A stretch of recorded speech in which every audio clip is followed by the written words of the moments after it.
नहीं किया था और शायद आप लोगों से बहुत कम मौका मिला था कि इस चीजों को समझाने के लिए, लेकिन जिस समय वो सेशन हुआ था उस समय ई सेवा पंजिका के बारे में मैंने देखा था कि बहुत लोगों को नहीं पता था कि हमारी ई सेवा पंजिका क्या होती है, ई सेवा पंजिका में क्या क्या चीज होती है, आगे क्या होगा। तो आने वाले जब 1 वर्ष हमने व्यतीत किया तो हमने देखा कि ई सेवा पंजिका और मानव संपदा के बगैर चल ही नहीं रहा। क्योंकि शिक्षकों में बहुत सारी चीजें लागू हो गई, कुछ चीजें आप पे भी लागू हो रही हैं, एनओसी और अन्य चीजें, तो उसके बारे में बात करेंगे। सबसे पहले बात करेंगे अपनी ई सेवा पंजिका के बारे में। तो जब आप मानव संपदा को लॉगिन करते हैं सबसे पहले ये लिख के आता होगा।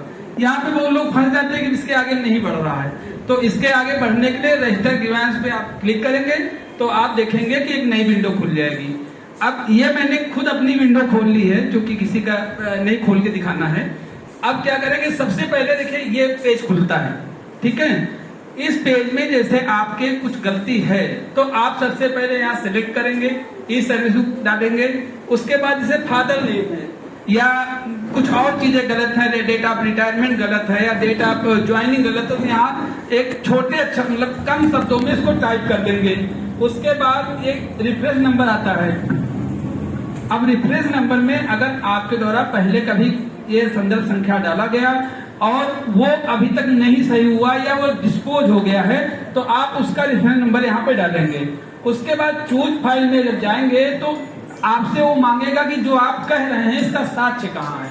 तो उसमें साक्ष्य में अमूमन एक एप्लीकेशन होता है, एक परियोजना द्वारा भेजा गया एक प्रारूप होता है, और जो आप परिवर्तित कराना चाहते हैं, जैसे बच्चे की डेट ऑफ बर्थ या आप अपनी नियुक्ति तिथि को बदलना चाह रहे हैं, तो उसके लिए आपको जो आदेश है और कार्यभार ग्रहण है उसकी पीडीएफ बना के आपको अपने मोबाइल या सिस्टम, कंप्यूटर, लैपटॉप जहां से कर रहे हैं वहां पे पहले सुरक्षित करना है। जब आप जाएंगे तो उसी जिस फोल्डर पे आपने रखा होगा उसको सिलेक्ट करके आप इसको यहाँ पे अटैच कर लेंगे।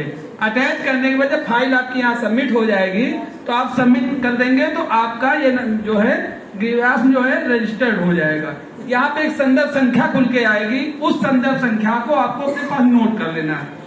अब आपने कर दिया, अब आप अगला सेशन ही आएगा कि भाई इसको हम चेक कैसे करेंगे। तो चेक करने के लिए जब आप ई बुक करेक्शन में जाएंगे सबसे कॉर्नर में मिलेगा, तो आप व्यू स्टेटस पे जाइए, ठीक है। व्यू स्टेटस पे जाएंगे तो ये दो तरह से इसको चेक कर सकते हैं। एक तो जो आपको नंबर मिला था उससे चेक कर सकते हैं। अगर मान लीजिए बाय द वे आपने नंबर को नहीं नोट किया है, नहीं ध्यान आ रहा है, तो आप search with month and year पे जाके उसको आप सर्च कर सकते हैं। तो अमूमन इतना तो याद ही होता है कि हमने किस महीने पे आवेदन किया था, तो यहाँ पे हम महीना सिलेक्ट करेंगे, जैसे हमने जुलाई में किया। अब यहाँ पे ईयर सिलेक्ट करेंगे, ईयर 2025 में किया। जैसे ही सबमिट करेंगे अगर कोई भी संदर्भ डाला गया होगा तो यहाँ पे स्टेटस आ जाएगा। अब उसमें आपको क्रमवार दिखाई पड़ेगा कि आपका डाला गया स्टेटस, ये संदर्भ संख्या कहाँ पे पेंडिंग है, ठीक है। तो इस पे बात कर लेते हैं। इसके बाद इसमें कोई डाउट है तो कभी अलग से आप फोन करके पूछ सकते हैं। अब हम जाएंगे आपकी ई सर्विस बुक पे। सपोज दैट कोई एक व्यक्ति अपना मानव संपदा कोड बता दे, जो शिक्षा मित्र यहाँ कोई भी बैठा हो, तो मैं उसी की खोल लेता हूँ।